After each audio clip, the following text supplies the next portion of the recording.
ச்சே, இவ்வளவு அழகா படம் வச்சுட்டியாடா. உனக்கு ஏத்த பொண்ணு இந்த ஊர்ல எல்லாம் இருக்காது. கண்டிப்பா அசல் ஊர்ல தான் இருக்கும். எவ்வளவு அழகா இருக்க. என் கண்டே பற்றும் போல இருக்கு. கண்டிப்பா பிறந்திருப்பா. இன்னும் நம்மளை தேடி வராம இருக்கா. அட்ரஸ் எதுவும் கிடைக்கலையோ.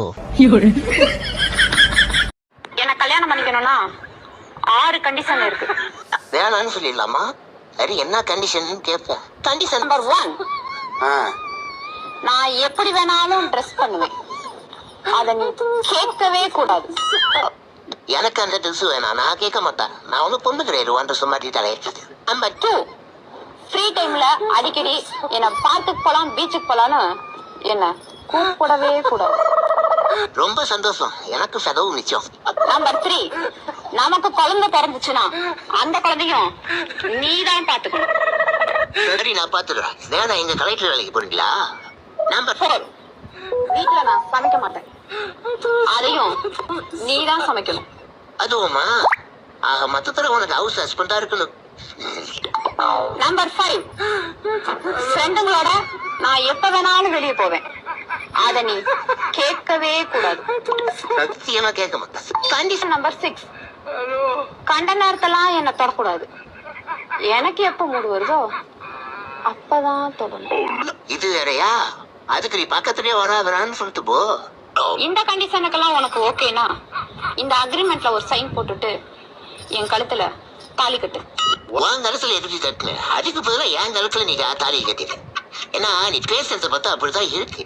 நீ புருஷனாவோ நான் உனக்கு கொண்டாட்டியா இருக்கிறாங்க.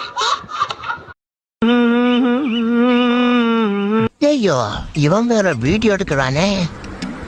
நெட்டு கிட்டலாம் பூத்து விட்டுருவானோ. இங்க இருந்து கிளம்பும்.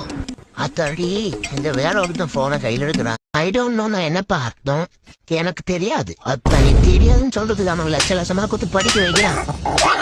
அவசரப்பட்டு இன்னைக்கு கம்பெனிக்கு லீவ் போட்டேன். இப்ப இந்த லீவ் லெட்டர்ல என்ன உட்காந்து அந்த பொண்ணு எனக்கு தெரியல. சார், ஃபீவர்னு சொன்னா மெடிக்கல் ஃபிட்னஸ் சர்டிபிகேட் கேட்பானுங்க. சார், வாமிட்டிங்னு சொன்னா நீ என்ன பிரெக்னன்டான்னு கேட்பானுங்க. சார், லூஸ் மோஷன் சார்னு சொன்னா இங்க வந்து போக வேண்டியதுன்னு என்னன்னு சொல்லலாம். நீங்களே கமெண்ட் சொல்லிருக்கப்பா. வீட்டுல சண்டை போட்டு சாப்பிடுறதுல 3 டைப் இருக்கு. அதுல ஒன்னாவதா வீராப்பா சாப்பிடாம இருக்கிறது. 2வது கோவத்துல யாருக்குமே வைக்காம சாப்பிடுறது. 3வதா யாராவது வந்து சமாதானப்படுத்தினா உடனே சாப்பிட போயிருது. இந்த 3 டைப்ல நீங்க எந்த டைப் சொல்லிட்டு போங்க. நமக்கு சோறு தான் முக்கியம். என்னடா லுக்கு விடுற? புது வித்தையெல்லாம் கத்துட்டு வந்திருக்கேன்டா. அப்படியே 2 கையத்துக்கு சரவட்டி மாதிரி அடிப்பண்டா. அதுவும் பத்துலனைய அப்படியே ஒண்ணு க்ளோஸா வந்து என் ரைட் ஹேண்ட தூக்கி சும்மா புளிச்சுட்டு பொரோட்டா அடிக்கிற மாதிரி அடிப்பண்டா.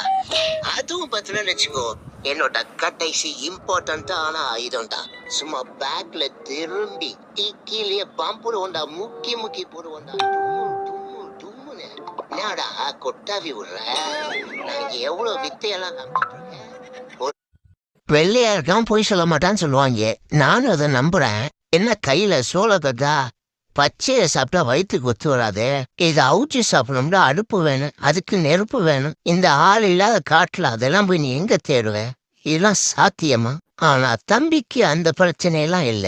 கல்ல திண்டாலும் செமிக்கிற வயசு. அதை இந்த பக்கம் கூட நான் பாத்துக்கிறேன். அப்புறம் பாவம், நீ பசியில இருப்ப. போற வழியில அண்ணாச்சி கடை இருக்கு, அங்க ஒரு சாயாவும் 2 போன வாங்கி சாப்பிட்டு போ. மறக்காம காசை கொடுத்துரு. அப்புறம் என் பேரையவே சொல்லி தொலைஞ்சிடாத. தர சாயாவும் தரமாட்டான்.